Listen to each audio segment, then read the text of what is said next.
दोस्तों आज हम पढ़ने वाले क्लास 12 की प्यारी प्यारी कविताएं, जिसका नाम है वसंत आया और एक का नाम है तोड़ो, जिसके कवि रघुवीर साय है। तो आइए दोस्तों हम इस चैप्टर को एनिमेशन के माध्यम से डिटेल से समझते हैं। तो बात करते हैं हम अपनी पहली कविता की, जिसका नाम है वसंत आया।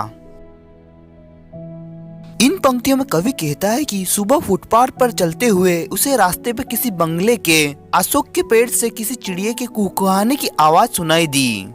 वह आवाज वैसे ही मधुर थी जैसे कवि की बहन उसे दा यानी कि भाई कहकर पुकारती थी। कवि एक व्यस्त सड़क के किनारे चल रहा था। उन किनारों पर लाल बजरी बिछी हुई थी। उसके पैरों के नीचे पत्ते चरमचराने की आवाज आ रही थी। वे पत्ते किसी ऊंचे वृक्ष से गिरे थे और पीले और बड़े बड़े थे। सुबह के 6 बजे हवा ऐसी ताजगी थी जैसे हवा अभी अभी गर्म पानी से नहाकर आई हो। मतलब कि हवा में हल्की गर्मी थी। ताजगी से भरी हवा फिरकी की तरह घूमती आई और चली गई। इसी तरह कवि जब सुबह सुबह फुटपाथ पर चला था तो उसे अपने आसपास के उन परिवर्तनों से महसूस हुआ कि बसंत आ गया है। इन पंक्तियों में कवि कहता है कि उसे कल ही ज्ञात हुआ था कि बसंत ऋतु आ गई है। हालांकि उसे कैलेंडर में पहले ही पता चल गया था कि उस दिन को कामदेव महीना या बसंत माह की पंचमी होगी, और दफ्तर की छुट्टी से यह प्रमाणित हो गया कि आज बसंत पंचमी है।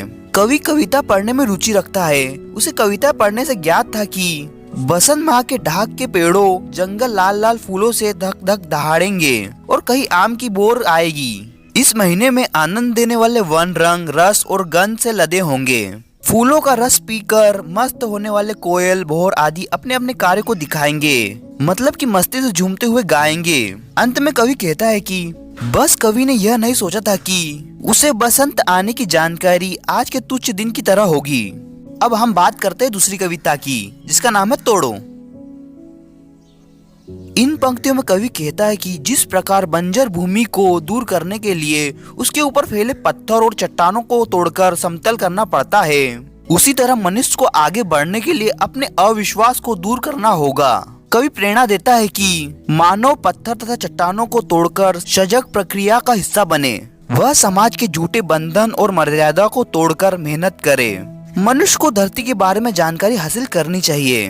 कवि कहता है कि मिट्टी में रस होता है जिसमें दूब अर्थात घास उगती है। धूप में रस होता है। रस से अभिप्राय धरती की उर्वरता शक्ति से है। कवि मनुष्य को कहता है कि तुम्हारे मन रूपी मैदान पर एक ऐसी उदासी छाई है। तुम्हारी सृजन और निर्माण करने की इच्छा के गीत अधूरे क्यों है। कवि अनुपज तथा चारागाह हेतु छोड़ी गई पड़ती भूमि को खेत योग्य बनाने की प्रेरणा देता है।